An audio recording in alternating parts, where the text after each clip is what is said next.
हरे कृष्णा। हम श्रीमद् भगवद गीता के तृतीय अध्याय कर्मयोग इसके 12वें श्लोकवाच पढ़ रहे हैं। इस पर आज हमारा दूसरा दिन है। हम जान रहे थे कि चोर कौन है, भगवान किसे चोर कहते हैं। और पिछली कक्षा में आपने सुना था कि जो लोग देवताओं द्वारा दिए गए उपहारों को उन्हें अर्पित किए बिना जो उन्हें ग्रहण करते हैं वे कौन है? चोर है। ओके, हमने उसके तात्पर्य में उसकी टीका को पूरा नहीं पढ़ा था। अब हम उसे यहाँ से आगे पढ़ेंगे। पहले हम श्लोक की कुछ आवृत्ति करेंगे। सो आप मेरे पीछे बोलेगा। पहले कौन बोलेगा? कृष्णांश प्रभु जी, आप बोलिए। इष्टान भोगान ही वो देवा, इष्टान् भोगान् हि वो देवा दास्यन्ते यज्ञ भाविताः, दास्यन्ते यज्ञभाविताः तैर्दत्तान् प्रदायेभ्यो तैर्दत्तान् प्रदायेभ्यो यो भुङ्क्तेस्तेन एव सः। यो भुङ्क्तेस्तेन एव सः। सुंदर प्रभु जी। आभा माता जी, अब आप गाइए। इष्टान भोगान ही वो देवा, इष्टान् भोगान् हि वो देवा दास्यन्ते यज्ञ भाविताः, दास्यन्ते यज्ञभाविताः तैर्दत्तान् प्रदायेभ्यो तैर्दत्तान् प्रदायेभ्यो यो भुङ्क्तेस्तेन एव सः। यो भुङ्क्तेस्तेन एव सः। बहुत अच्छे माता जी। दीपिका मलिक माता जी, आप कीजिए। इष्टान भोगान ही वो देवा, ईशान भोगान हि वो देवा दास्यन्ते यज्ञ भाविताः, दास्यन्ते यज्ञ भाविता तैर्दत्तान् प्रदायेभ्यो दत्तान प्रदायेभ्यो यो भुङ्क्तेस्तेन एव सः। यो भुङ्क्तेस्तेन एव सा। बहुत अच्छे माता जी, अच्छा किया आपने। अगर आप इसको थोड़ा और गाओगे तो ये और सुंदर लगेगा। आप सबने बहुत अच्छा प्रयास किया। अगर श्लोकों को गाया जाए ऊंचा ऊंचा तो कितना अच्छा लगता है, राइट? सो अगर अभ्यास करेंगे तो आप और अच्छा गा पाएंगे। आगे बढ़ते हैं। बहुत सुंदर श्लोक है ये। ये श्लोक हमको कृतज्ञ होना सिखाता है, राइट?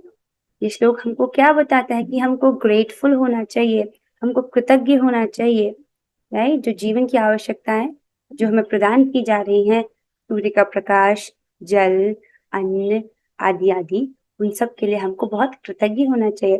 भगवान इस श्लोक में क्या कह रहे हैं? जीवन की विभिन्न आवश्यकताओं की पूर्ति करने वाले विभिन्न देवता यज्ञ संपन्न होने पर प्रसन्न होकर तुम्हारी सारी आवश्यकताओं की पूर्ति करेंगे, किंतु जो इन उपहारों को देवताओं को अर्पित किए बिना भोगता है वह निश्चित रूप से चोर है। राइट? पिछले श्लोकों में भगवान ने कहा कि तुम्हें अपने नियत कर्म करना चाहिए, कर्म के बिना तो शरीर का निर्वहन भी नहीं हो सकता। राइट? तो भगवान कह रहे थे कि कर्म करो, लेकिन फिर उसके अगले श्लोक में हमने जाना था कि भगवान ने इस भौतिक जगत की सृष्टि क्यों की है। राइट? वे चाहते हैं कि बद्ध जीव यज्ञ करना सीखे, बद्ध जीव भगवान की प्रसन्नता हेतु यज्ञ करना सीखे, ताकि उसका चित्त शुद्ध हो और वो भवबंधन से मुक्त हो सके और भगवत धाम की प्राप्ति कर सके। राइट? तो यज्ञ करने का मुख्य उद्देश्य है कि जीवात्मा का चित्त शुद्ध हो। जब तक जीवात्मा का चित्त अशुद्ध होगा तब तक वो भौतिक भोगों की लालसा रखेगा। देखिए, अगर एक भी भौतिक भोग की वासना रह गई अर्थात कर्म बंधन निश्चित ही लगेगा। राइट? और कर्म बंधन अर्थात एक और भौतिक योनि ग्रहण करनी पड़ेगी और इसका मतलब फिर से जन्म, मृत्यु और जरा व्याधि की परेशानियों को फिर से झेलना पड़ेगा। राइट? तो भगवान चाहते हैं कि जीवात्मा यज्ञ करे, यज्ञ करके उसका चित्त जो है वो शुद्ध हो। राइट? तो भगवान कह रहे हैं कि जीवन की विभिन्न आवश्यकताओं को जो मनुष्य के लिए जरूरी है उनकी पूर्ति करने के लिए विभिन्न देवता, राइट, यज्ञ संपन्न होने पर जब मनुष्य इस प्रकार जब मनुष्य यज्ञ करना सीखेगा तो देवता उससे क्या होंगे? वो प्रसन्न होंगे और वो प्रसन्न होकर वो सारी आवश्यकताओं की पूर्ति करेंगे। जैसे वर्षा समय पर होगी, सूर्य का प्रकाश और प्रचुर मात्रा में अन्न होगा, और जो सागर है वो भी प्रसन्न होकर के रत्न आदि वो देते हैं।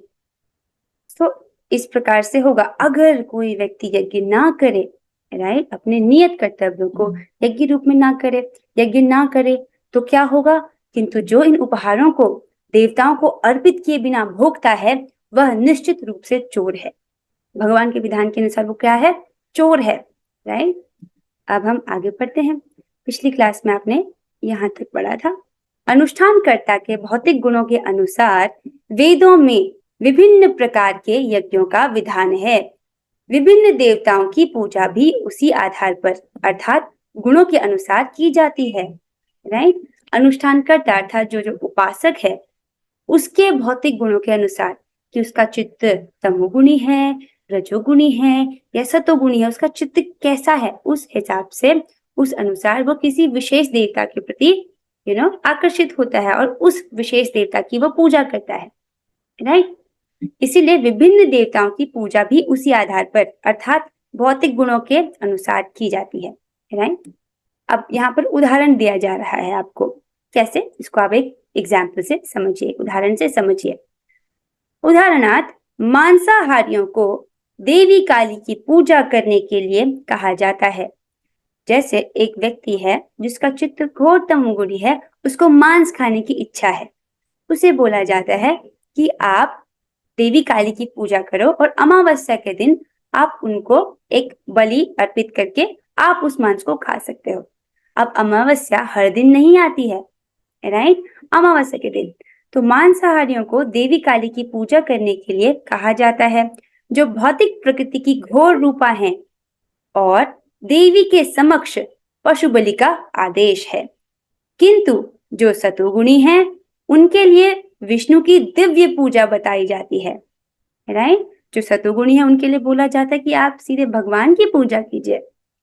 अंततः समस्त यज्ञों का ध्येय उत्तरोत्तर दिव्य पद प्राप्त करना है। देखिए, बहुत इंपॉर्टेंट है इसे समझना। सारे यज्ञों का ध्येय क्या है कि जीवात्मा उत्तरोत्तर क्रमशः उसका चित्त शुद्ध हो और उसको दिव्य पद प्राप्त हो। तो जैसे जैसे वो यज्ञ करता है उससे क्या होता है, उसका चित्त शुद्ध होता है, ये प्रमुख है। और जिस भौतिक इच्छा से उसने उस यज्ञ को संपन्न किया है वो तो उसको प्राप्त होता ही है। मेन उद्देश्य है कि जीवात्मा का चित्त शुद्ध हो, राइट। सामान्य व्यक्तियों के लिए कम से कम 5 यज्ञ आवश्यक हैं, जिन्हें पंच महायज्ञ कहते हैं। पहली बात इसको समझिए, जब हम देवताओं की पूजा करते हैं तो देवता हमको वो भौतिक वस्तु जरूर प्रदान कर सकते हैं, राइट, लेकिन वो अपने उपासक को शुद्ध सत्व बुद्धि नहीं प्रदान कर सकते, वो केवल भगवान ही कर सकते हैं। और जब तक उस उपासक को शुद्ध बुद्धि नहीं प्राप्त है तब तक उसका चित्त भौतिक भोगों की तरफ ही आकर्षित होगा। अब देखिए, अगर किसी को भौतिक भोगों के प्रति आकर्षण है और वो कैसे हैं, टेम्पररी है, राइट। अगर हम टेम्पररी चीजों से अटैच होंगे तो क्या होगा, दुख तो मिलेगा ही, राइट। अगर हमारा अटैचमेंट ऐसी चीजों से है जो कुछ समय के लिए ही हमको प्राप्त होने वाली है तब तो दुख मिलेगा ही। जो देव उपासक है वो अपने उपासकों को शुद्ध बुद्धि प्रदान नहीं करते। शुद्ध बुद्धि कौन प्रदान करता है, केवल भगवान, राइट। अब कह रहे हैं सामान्य व्यक्तियों के लिए कम से कम 5 यज्ञ आवश्यक है। ये जरूर है, उनको ये 5 यज्ञ जरूर करने चाहिए, जिन्हें पंच महायज्ञ कहते हैं। अब ये कौन से महायज्ञ की बात कर रहे हैं और कौन से सामान्य व्यक्ति हैं? जो लोग ये नहीं समझ पाते, जो लोग ये नहीं समझ सकते कि हम भगवान कृष्ण को प्रसन्न करके, अगर हमने भगवान कृष्ण की पूजा की, भगवान कृष्ण हमसे प्रसन्न हो जाते हैं तो बाकी सब देवता भी हमसे प्रसन्न हो जाते हैं। अब जो व्यक्ति ये नहीं समझ पाता, राइट, उसके लिए बोला गया है कि उसके लिए कम से कम 5 यज्ञ आवश्यक है, जिन्हें पंच महायज्ञ कहते हैं। अब पता नहीं पंच महायज्ञ क्या होते हैं, पर बताया जा रहा है कि जो व्यक्ति भगवान की भक्ति नहीं करते हैं, वो सीधे भगवान की भक्ति नहीं कर पा रहा है, उसका चित्त की अभी वो अवस्था नहीं है, उसको बोला जा रहा है कि उसको पंच महायज्ञ करने होते हैं। किंतु मनुष्य को यह जानना चाहिए कि जीवन की सारी आवश्यकताएं भगवान के देवता प्रतिनिधियों द्वारा ही पूरी की जाती हैं। इसको समझिए, हमारी आवश्यकताएं, उसके लिए हम फैक्ट्रीज पर डिपेंडेंट नहीं हैं, राइट। हम अपनी आवश्यकताओं के लिए भगवान के देवता प्रतिनिधियों द्वारा उन पर हम आश्रित हैं। सो जैसे हमारी आवश्यकता क्या है, देखिए उदाहरणार्थ मानव समाज के भोज्य पदार्थों को ले ले, राइट। हम जो चीज खाते हैं उनको देख लीजिए, राइट। सो क्या खाते हैं व्यक्ति, इन भोज्य पदार्थों में शाकाहारियों के लिए अन्न, राइट। तो प्राणी तो अन्न पर जीवित रहते हैं, यहाँ पर अलग अलग प्रकार के अन्न रखे गए हैं। फल, राइट, फ्रूट्स, ये तो फैक्ट्री से आता है क्या फ्रूट, नहीं। अन्न क्या फैक्ट्री से आते हैं, नहीं। और शाक, राइट, शाक सब्जी, दूध, राइट, चीनी आदि, राइट। सो इन भोज्य पदार्थों में शाकाहारियों के लिए अन्न, फल, शाक, दूध, चीनी आदि है। और यही नहीं, मांसाहारियों के लिए मांस आदि, जिनमें से कोई भी पदार्थ मनुष्य नहीं बना सकता, राइट। तो ये सब जो चीज है जो यहाँ चित्र पे दिखाई जा रही है, अन्न, फल, शाक, दूध, चीनी, ये मनुष्य की आवश्यकता है। आखिर चाहे वो कैसा भी व्यक्ति हो, खाएगा तो भोजन ही, चाहे कितना भी अमीर हो, खाएगा तो भोजन ही, राइट। और वो जो भोजन है, राइट, वो मनुष्य उसको बना नहीं सकता, एज इन रॉ मटेरियल्स को बना नहीं सकता, गेटिंग। वो हमको भगवान के जो देवता प्रतिनिधि हैं वही हमको प्रदान करते हैं। ओके, तो आगे चलते हैं। तो कोई कुछ नहीं बना सकता, मनुष्य इन चीजों को नहीं बना सकता। हम पानी नहीं बना सकते, ऑल्दो आप जानते हो H2 + O2 = 2H2, right, water का फॉर्मूला है। लेकिन ऐसे करके भी क्या वो लोग बना बना के हमको पिला सकते हैं पानी, जितने प्रचुर मात्रा में भगवान ने हमको दिया है, राइट। सो एक उदाहरण ले लें, यथा ऊष्मा, प्रकाश, जल, वायु आदि जो जीवन के लिए आवश्यक हैं, इनमें से किसी को बनाया नहीं जा सकता। अब इसको और समझिए, इसको देखिए, हमको जीवित रहने के लिए कुछ जरूरी चीजें होती हैं, जैसे कि ऊष्मा, प्रकाश, जल। आखिर जल तो जल तो चाहिए ही पीने के लिए, ये तो हमको भगवान ही देते हैं। वायु, ब्रीथ इन, कितना महत्वपूर्ण है, राइट, ये जीवन के लिए आवश्यक है। इनमें से किसी को भी बनाया नहीं जा सकता है, राइट। ऐसा नहीं कर सकते हम कि इनको बना बना करके कोई सूर्य का प्रकाश बना ले। देखिए ठंडियों में बहुत ठंड होती है, राइट, व्यक्ति कितना ही हीटर यूज क्यों ना कर ले, लेकिन जो गर्माहट सूर्य के ताप से मिलती है वो अलग ही होती है, isn't it? उसी से राहत मिलती है। सो स्पेशली जल, वायु, ये सब कुछ हम इसके लिए डिपेंडेंट हैं, isn't it? और जो जीवन की बेसिक आवश्यकता है, जल, भोजन, सूर्य का प्रकाश, सांस लेने के लिए वायु और अग्नि, अगर अग्नि नहीं होगी तो खाना कैसे पकाएंगे, isn't it? इन सब के लिए हम देवताओं पर निर्भर हैं, इसलिए हमको उनका सम्मान करना चाहिए। जब भी आप सूर्यदेव को देखें, वो तो रोज आते हैं ना, तो उनको प्रणाम करना चाहिए। पहला क्योंकि वो भगवान के भक्त हैं, भगवान के भक्त हैं, इसीलिए भगवान ने उनको भगवद गीता का ज्ञान दिया था। सर्वप्रथम उन्होंने सूर्यदेव को ये दिव्य ज्ञान दिया था, राइट। और वो भगवान की विभूति है, भगवान की शक्ति है, राइट, भगवान का प्रतिनिधित्व कर रहे हैं। उसी प्रकार हमको सारे देवताओं को सम्मान करना चाहिए। हम भगवान के भक्त, इसका मतलब ये नहीं है कि हम बाकी देवताओं का अनादर करें, राइट। जो व्यक्ति देवताओं का अनादर कर रहा है वो वैष्णव नहीं हो सकता। Okay, so now coming back here, तो इनमें से किसी भी चीज को मनुष्य नहीं बना सकता। सूर्य का प्रकाश, जल, वायु और ये सब कुछ हम नहीं बना सकते हैं, हम इसके लिए निर्भर हैं, राइट। हम जब इसको यूज करते हैं हमको कृतज्ञ महसूस करना चाहिए, हमको कृतज्ञता का भाव हृदय में लेकर आना चाहिए। वी शुड बी ग्रेटफुल, और ये सबसे पहली चीज है। देखिए जब आपने पढ़ा था कि भक्ति लता बीज को कैसे ग्रो करते हैं, राइट। सो ब्रह्मांड भ्रमिते कोनो भाग्यवान जीव, गुरु कृष्ण प्रसादे पाए भक्ति लता बीज, राइट।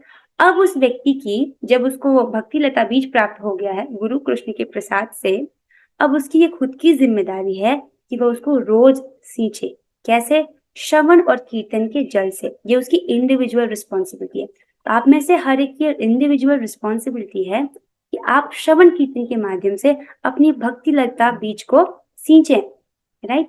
अब उसमें आपने ये पढ़ा था कि भक्ति लता बीज ग्रो करेगी कृतज्ञता और विनम्रता की मिट्टी में। आपको याद है ये बात? कृतज्ञता और विनम्रता की जो मिट्टी है उसमें ये भक्ति लता बीज ग्रो करती है, राइट। तो आपको सबसे इम्पोर्टेंट क्या है, कृतज्ञ होना, इसका भाव आना चाहिए, तभी हमारी भक्ति जो होती है फलीभूत होती है। भगवान की कृपा नहीं होती तो हमको मनुष्य देह नहीं प्राप्त होता, भगवान की कृपा नहीं होती हमको भक्तों का संग नहीं प्राप्त होता, भगवान की कृपा नहीं होती तो ये दिव्य ग्रंथ हमको प्राप्त नहीं होते। तो ये सब भगवान की कृपा है और हमको इसके लिए आभारी कृतज्ञता महसूस करनी चाहिए। ओके, परमेश्वर के बिना न तो प्रचुर प्रकाश मिल सकता है, न चांदनी, वर्षा या प्रातःकालीन समीर ही, राइट। भगवान के बिना न तो प्रचुर प्रकाश मिल सकता है, न चांदनी या वर्षा या प्रातःकालीन समीर, अर्थात वो जो सुबह सुबह जो फ्रेश हवा जिसका आप अनुभव करते हैं, राइट, सुबह सुबह जो बहुत फ्रेश हवा बहुत आनंद देती है, राइट, बिना भगवान की इच्छा से उनके हमको नहीं मिल सकता है, जिनके बिना मनुष्य जीवित नहीं रह सकता। स्पष्ट है कि हमारा जीवन भगवान द्वारा प्रदत्त वस्तुओं पर आश्रित है, हमारा जीवन भगवान ने जो हमको वस्तुएं प्रदान की है उन पर डिपेंडेंट है, राइट, फुली डिपेंडेंट है। अगर हम धूप में नहीं जाएंगे, राइट, तो विटामिन डी की कमी हो जाती है, राइट, हड्डियां खराब हो जाती है, राइट। सो बहुत जरूरी है हमारे लिए ये सब चीजें। और चंद्रमा का प्रकाश है तभी हर वस्तु जो हर फल जो आप ग्रहण करते हो उसका एक विशेष रस है। आम का अलग रस आपको अनुभव होता है और नींबू का अलग रस अनुभव होता है। उगते तो वो एक ही मिट्टी से हैं, राइट, क्योंकि वो चंद्र का अलग अलग चंद्रमा के प्रकाश से उनमें भगवान अलग अलग रस भरते हैं। उसी प्रकार वर्षा, जब चिलचिलाती धूप होती है तब हम आसमान की ओर देखते हैं कि बादल कब आएंगे, कब बरसात होगी, राइट। तो ये सब हम इन चीजों पर आश्रित हैं, इसके लिए हमको आभारी होना चाहिए। देखा आपने, हमारा जीवन भगवान द्वारा प्रदत्त वस्तुओं पर आश्रित है, उसके बिना हम नहीं धारण कर सकते ये देह। ओके, यहाँ तक कि हमें अपने उत्पाद उद्यमों के लिए अनेक कच्चे मालों की आवश्यकता होती है, यथा धातु, गंधक, पारद, मैंगनीज तथा अन्य अनेक आवश्यक वस्तुएं जिनकी पूर्ति भगवान के प्रतिनिधि इस उद्देश्य से करते हैं कि हम इनका समुचित उपयोग करके आत्म साक्षात्कार के लिए अपने आप को स्वस्थ एवं पुष्ट बनाएं, जिससे जीवन का चरम लक्ष्य अर्थात भौतिक जीवन संघर्ष से मुक्ति प्राप्त हो सके। यज्ञ संपन्न करने से मानव जीवन का चरम लक्ष्य प्राप्त हो जाता है। ठीक है, तो भगवान के प्रतिनिधि अर्थात ये देवता हमको प्रचुर मात्रा में ये सब प्रोवाइड करते हैं। वो चीजें जैसे कि उत्पाद उद्यमों के लिए भी, राइट, जैसे यहाँ पर नाम दिया गया अलग अलग प्रकार की धातु में अलग अलग प्रकार के मेटल्स, राइट, इनको वो पूर्ति करते हैं ताकि जो मनुष्य है इनका उपयोग कर सके आत्म साक्षात्कार के लिए, इनका उपयोग कर सके समुचित रूप से और वो आत्म साक्षात्कार के पथ पर आगे बढ़ सके, जिससे जीवन का चरम लक्ष्य प्राप्त हो सके। अच्छा, मनुष्य जीवन का लक्ष्य क्या है, हमने डिस्कस किया था। सबसे पहले तो मनुष्य जीवन में ये प्रोजेक्ट होता है कि हम सबको अपने चित्त का शुद्धिकरण करना है। क्यों? अगर चित्त अशुद्ध है तो चित्त किस तरफ आकर्षित होगा? भौतिक भोगों की तरफ, अर्थात चित्त में भौतिक वासनाएं होंगी। अगर एक भी वासना रह गई तो कर्म बंधन निश्चित है, राइट। कर्म बंधन मतलब फिर से दुख, राइट, दुखों का पहाड़, वो 4 पैकेज, जन्म मृत्यु जरा व्याधि, राइट। तो पहला प्रोजेक्ट तो है कि चित्त शुद्ध हो, राइट। फिर क्या होगा उसके बाद, मतलब चित्त शुद्ध होगा, वो भवबंधन से मुक्त होकर भगवत धाम की प्राप्ति करे, ये लक्ष्य है मनुष्य जीवन का। ओके, तो यज्ञ संपन्न जब व्यक्ति करता है, इससे क्या होता है? यज्ञ संपन्न करने से मानव जीवन का चरम लक्ष्य प्राप्त हो जाता है। आसान भाषा में बोला जाए तो यही हमारे जीवन का लक्ष्य है कि हम राधा कृष्ण के चरण कमलों की प्रीति प्राप्त कर सके, क्योंकि वास्तविकता में हम उनके सेवक हैं, राइट। हमको उनकी सेवा करनी है, राइट, और उनके चरण कमलों में हमको प्रीति प्राप्त हो, ये हमारा वास्तविक लक्ष्य है। यदि हम जीवन उद्देश्य को भूलकर भगवान के प्रतिनिधियों से अपनी इंद्रिय तृप्ति के लिए वस्तुएं लेते रहें, हम जीवन के उद्देश्य को भूल गए, आत्म साक्षात्कार की तरफ हमें बढ़ना है, राइट, वो भूल गए उसको। और क्या कर रहा है वो व्यक्ति? अपनी इंद्रियों को तुष्ट करने के लिए वस्तुएं ले रहा है और इस संसार में ऐसा ऐसा करने से क्या होता है, इस संसार में अधिकाधिक फंसते जाएंगे। यदि हम जीवन उद्देश्य को भूलकर भगवान के प्रतिनिधियों से अपनी इंद्रिय तृप्ति के लिए वस्तुएं लेते रहेंगे और इस संसार में अधिकाधिक फंसते जाएंगे, जो इस सृष्टि का उद्देश्य नहीं है। भगवान ने बद्ध जीवों के लिए क्या कार्यक्रम बनाया है, क्या प्रोग्राम बनाया है, क्या कि ये व्यक्ति, ये जो जीवात्मा है, ये यज्ञ करना सीखें और इससे इनका चित्त का शुद्धिकरण हो, ये भवबंधन से मुक्त होकर भगवत धाम को प्राप्त करें। ये भगवान ने जीवात्मा के लिए कार्यक्रम बनाया है, राइट। यही सृष्टि का उद्देश्य है।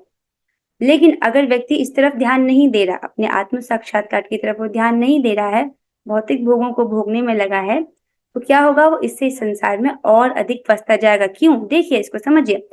जितना जितना व्यक्ति भौतिक भोग करता है, तो भौतिक भोगों का एक स्वरूप है, राइट। वो उसकी बुद्धि के सामने मोह उत्पन्न करते हैं। मोह अर्थात वो ये नहीं समझ पाता कि क्या करना चाहिए, क्या नहीं करना चाहिए। मोह अर्थात धुंध।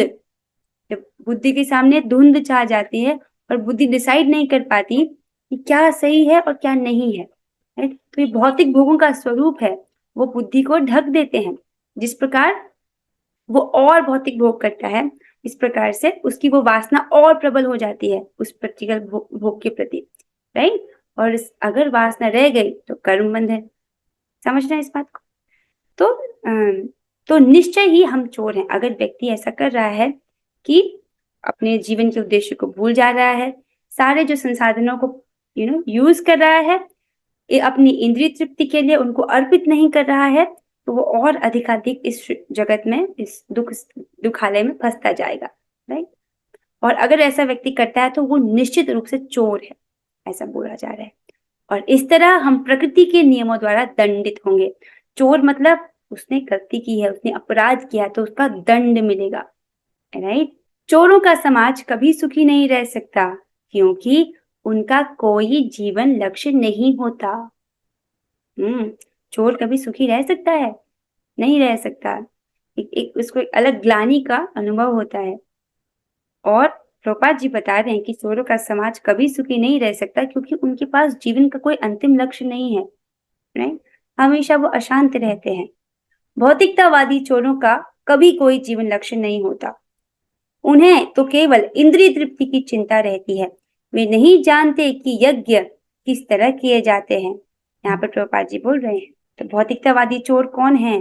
वो चोर नहीं जो उस चोरी की बात नहीं हो रही जो पैसे चुराता है या कुछ चुराता है। उस चोरी की बात हो रही है जो भगवान के रिसोर्सेस को चुराता है, जो देवताओं, जो भगवान के द्वारा जो चीजें प्रोवाइडेड हैं, राइट, जिसका प्रतिनिधित्व कौन कर रहे हैं? देवता। अर्थात जो अन्न, फल, शाक, ये सब आदि जो हम यूज कर रहे हैं बिना अर्पित किए, राइट, वो चोर हैं। उनको प्रभुपाद जी कह रहे हैं भौतिकतावादी चोरों का कभी कोई जीवन लक्ष्य नहीं होता। उन्हें तो केवल इंद्रिय तृप्ति की चिंता रहती है। जैसा कि यहाँ पर बोला, वो केवल अपनी इंद्रिय तृप्ति के बारे में सोचते हैं। वे नहीं जानते कि यज्ञ किस तरह किए जाते हैं। किंतु अब सुनिए कितनी सुंदर बात है। चैतन्य महाप्रभु ने यह यज्ञ संपन्न करने की सरलतम विधि का प्रवर्तन किया। यह है संकीर्तन यज्ञ, जो संसार के किसी भी व्यक्ति द्वारा जो कृष्ण भावनामृत के सिद्धांतों को अंगीकार करता है, संपन्न किया जा सकता है। कितना खूबसूरत बोला है। देखिए, वेदों में अलग अलग प्रकार के यज्ञों का विधान है, लेकिन कलयुग के लिए कौन सा यज्ञ है? संकीर्तन यज्ञ है। तो इस युग में हमको कौन सा यज्ञ करना है? भगवान के नामों का कीर्तन। और ये महायज्ञ है। इसको करने से बाकी सारे यज्ञ अपने आप संपन्न हो जाते हैं।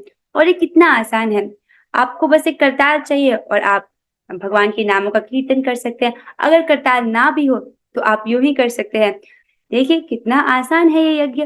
कोई भी कर सकता है, चाहे उसका चित्त कैसा भी हो, चाहे वो घोर तमोगुणी हो, रजोगुणी हो, सतोगुणी हो, किसी भी चित्त का व्यक्ति इसको कर सकता है। इसमें कोई नियम नहीं है। और ये महायज्ञ है, सर्वश्रेष्ठ यज्ञ है। इसमें कोई हिंसा नहीं होती है। और इसको करने से पूर्ण पुरुषोत्तम भगवान जो कि यज्ञपति हैं, वो प्रसन्न होते हैं। जब यज्ञपति प्रसन्न है, बाकी सब देवता भी अपने आप प्रसन्न हो जाते हैं। उनको अलग से प्रसन्न करने की जरूरत नहीं पड़ती है। समझ रहे हैं इस बात को आप? बहुत आसान है। और इस यज्ञ को तो हर कोई कर सकता है, छोटा बच्चा भी कर सकता है। आगे चलते हैं। तो आपने क्या सीखा इस श्लोक से? कि देवता भगवान के सेवक हैं, इसलिए हमें उनका सम्मान करना चाहिए। ओके, कहीं भी देवता का मंदिर मिलता है तो हमको प्रणाम करना चाहिए, राइट। अगर आपने देखा, आप कॉन्शियस हैं कि वो देवता का मंदिर है, आपको उनको अपना आदर प्रस्तुत करना चाहिए। ओके, और लेट्स सी हमने क्या सीखा इस श्लोक में। आहार शुद्धो सत्व शुद्धि, राइट। आहार शुद्ध होने से क्या होता है? देखिए, यज्ञ करने से खाद्य पदार्थ की शुद्धि होती है, खाद्य पदार्थ की शुद्धि से मनुष्य जीवन की शुद्धि होती है। जब मनुष्य जीवन शुद्ध होता है तो स्मृति के सूक्ष्म तंतु की शुद्धि होती है। अब जब व्यक्ति के स्मृति के सूक्ष्म तंतु की शुद्धि हुई है, तब वो सोच सकता है, तब वो कुछ ऊपर उठा है और मुक्ति के मार्ग का चिंतन कर सकता है, राइट। तब वो देख सकता है कि मैं इतना दुख क्यों भोग रहा हूँ, मैं इतने सुख की प्लानिंग करता हूँ लेकिन सुख आ नहीं रहा और मेरा दुख जा नहीं रहा, ऐसा क्यों? वो सोचना प्रारंभ करता है, राइट। और यही क्या है? कृष्ण भावनामृत है। अब इस श्लोक में भगवान ने बोला, जैसे मनुष्य के पास वो यज्ञ कर सकता है, यज्ञ ना करे, यज्ञ करे तो उसका क्या परिणाम होता है, वो तो हमने सीखा कि इसे यज्ञ करता है तो वो खाद्य पदार्थ को अर्पित करता है उसमें, राइट। इससे खाद्य पदार्थ की शुद्धि होती है, मनुष्य जीवन शुद्ध होता है, स्मृति के सूक्ष्म तंतु की शुद्धि होती है, उससे मुक्ति का मार्ग का चिंतन कर सकता है, अर्थात अंततः वो कहाँ पहुंचता है? कृष्ण भावनामृत में, राइट। अब यज्ञ ना करे तो क्या होगा? यज्ञ ना करे तो खाद्य पदार्थों को अर्पित किए बिना ग्रहण कर रहा है, राइट। तो जो देवताओं द्वारा जो प्रदान वर हैं उनका वो भोग तो कर रहा है, उसको क्या बोला गया था कि वो तो चोर है, बिना अर्पित किए ग्रहण कर रहा है तो चोर है, राइट। जीवन की विभिन्न आवश्यकताओं की पूर्ति करने वाले विभिन्न देवता यज्ञ संपन्न होने पर प्रसन्न होकर तुम्हारी सारी आवश्यकताओं की पूर्ति करेंगे, किंतु जो इन उपहारों को देवताओं को अर्पित किए बिना भोगता है वह निश्चित रूप से चोर है। आई होप स्पष्ट हुआ होगा, राइट। तो यज्ञ ना करना मतलब चोरी करना, और चोरी करना अर्थात दंड। सिंपल सी बात, हमने एक और बात सीखी थी कि अगर व्यक्ति का चित्त अशुद्ध है तो वो ऐसा समझेगा कि मेरे जीवन का लक्ष्य है धन कमाना या जन अर्थात फॉलोअर्स बढ़ाना या स्त्री या पुरुष प्राप्त करना या झूठी प्रतिष्ठा प्राप्त करना। लेकिन अगर व्यक्ति का चित्त शुद्ध हुआ है तो वो समझ पाएगा कि जीवन का लक्ष्य भगवान श्री कृष्ण को संतुष्ट करना है, राइट। सारे यज्ञों का यही तो प्रयोजन है कि चित्त शुद्ध हो, राइट। तो जब चित्त शुद्ध होगा तो वो समझ पाएगा इस बात को कि जीवन का लक्ष्य भगवान कृष्ण को संतुष्ट करना है। हम यहाँ पर सबको प्रसन्न करने के लिए नहीं है, हमको भगवान को प्रसन्न करना है। इस प्रकार से हमारा जीवन बहुत सरल हो जाता है। अब कुछ प्रश्न उत्तर की बारी है। लेट्स सी कि आपने कितने ध्यान से सुना। ओके, अच्छा, पहला प्रश्न है, भगवान ने किसे चोर कहा है और क्यों? अच्छा, कौन बताएगा इसको? आवा माता जी, आप बताइए। जो देवताओं को अर्पित किए बिना उनके उपहारों को भोगता है उनको उसको चोर कहा गया। बहुत सुंदर माता जी, करेक्ट आंसर। अगला प्रश्न है, चोरों का समाज कभी सुखी नहीं रह सकता क्योंकि? चोरों का समाज क्यों सुखी नहीं रह सकता? कौन बताएगा इसको? अच्छा, एमएल गुप्ता प्रभु जी, आप बताइए। चोरों का समाज कभी सुखी नहीं रह सकता क्योंकि जो देवताओं के द्वारा सामग्री हमें प्राप्त होती है उसको हम उनको अर्पित तो करते नहीं है और अपनी इंद्रिय तृप्ति में ही लगे रहते हैं, जबकि जीवन का लक्ष्य जो है इंद्रिय तृप्ति नहीं है, अपने चित्त को शुद्ध करना है और इस भवसागर से अपना पीछा छोड़ करके और भगवान के धाम जाना। इसलिए जो है जो अपने इंद्रिय तृप्ति में ही लगा रहेगा वो कभी भी सुखी नहीं रह सकता। That was a very nice answer. तो आपने प्रश्न नंबर 2 और प्रश्न नंबर 3 दोनों का उत्तर दे दिया। Very very good answer, right. वो कभी सुखी नहीं रह सकते क्योंकि उनके पास कोई अंतिम लक्ष्य नहीं है और वो इंद्रिय तृप्ति को ही अपना लक्ष्य समझते हैं। बहुत सुंदर उत्तर। अगला प्रश्न है, चौथा प्रश्न है, मनुष्य जीवन की क्या आवश्यकता है? 2 लाख रुपए कमाना। Is it so? No, right. पर फिर भी देखा जाए आज के युवा लोग सोचते हैं कि अगर हम बहुत सारा धन नहीं कमाएंगे तो हमारा कैसे चल सकता है। या आजकल एक न्यू एरा है, वो सोचते हैं कि अगर हम इतने करोड़ कमा लें तो फिर हमको बुढ़ापे में काम करने की जरूरत नहीं पड़ेगी। ये सोचते कि ये आवश्यकता है, पर है क्या? मनुष्य जीवन की वास्तविक आवश्यकता क्या है? कौन बताएंगे इसको? हरे कृष्ण पांडे प्रभु जी, आप बताइए कि क्या आवश्यकता है मनुष्य जीवन की? हरे कृष्ण माता जी। हरे कृष्ण प्रभु जी, हाँ हाँ बताइए। मनुष्य जीवन के लिए जल, वायु, प्रकाश, उसमें सब कुछ आवश्यकता है तो जीवन जीने के लिए। जी प्रभु, जल, वायु, ये प्रकाश, राइट, अन्न, राइट, ये सब जो है आवश्यकता है। चाहे जो भी व्यक्ति को खाएगा तो भोजन ही, अब वो चाहे शाकाहारी हो मांसाहारी हो, वो सब कुछ तो आता है, वो खुद तो बना नहीं सकता उसको, वो राइट। हवा चाहिए, जल चाहिए, सूर्य का प्रकाश चाहिए, पानी चाहिए, ये है हमारी वास्तविक आवश्यकताएं। ओके, अच्छा, नेक्स्ट प्रश्न है, यज्ञ करने का मुख्य प्रयोजन क्या है? ये समझ आना बहुत जरूरी है। यज्ञ करने का मुख्य प्रयोजन क्या है? ओके, सो मुझे लगता है इस प्रश्न को भव्य माता जी आप बताइए, यज्ञ करने का मुख्य प्रयोजन क्या है? यज्ञ करने का मुख्य प्रयोजन है चित्त की शुद्धि। यस, दैट्स परफेक्ट आंसर, चित्त का शुद्धिकरण, ये मुख्य प्रयोजन है। अब वो चाहे देवोपासक ने किसी भी भौतिक इच्छा से किया, वो तो मिलेगा, लेकिन चित्त शुद्ध होगा अगर वो नियमों का पालन करेगा, यज्ञ करेगा तो। That was very good. आखिरी प्रश्न है और सबसे महत्वपूर्ण प्रश्न है, चैतन्य महाप्रभु ने किस यज्ञ को संपन्न करने की सरलतम विधि का प्रवर्तन किया है? इस प्रश्न का उत्तर हम जानेंगे किससे? ओके, कौन बताएगा इस प्रश्न का उत्तर? हम बताइए। संकीर्तन करना, यस, भगवान के नामों का कीर्तन करना, सामूहिक कीर्तन करना। तो बहुत अच्छा उत्तर दिया माता जी। अब हम सभी संकीर्तन करते हैं, 3 बार हरे कृष्ण महामंत्र बोलेंगे। और जस्ट अ रिमाइंडर, आज आपने जो सीखा है, एक बार जो भी आपने क्लास से सीखो उसको लिखना चाहिए। ओके, अब हम करेंगे संकीर्तन यज्ञ, लेट्स डू इट। अब हम 3 बार हरे कृष्ण महामंत्र बोलेंगे, लेट्स डू इट टुगेदर। हरे कृष्णा हरे कृष्णा कृष्णा कृष्ण कृष्ण हरे हरे हरे राम राम राम हरे हरे हरे कृष्णा कृष्ण कृष्ण हरे हरे राम राम हरे हरे हरे कृष्णा हरे कृष्ण कृष्ण कृष्ण हरे हरे राम राम हरे हरे। भगवद गीता की जय, श्रील प्रभुपाद की जय, और गुरु श्री जय। हरे कृष्णा। हरे कृष्ण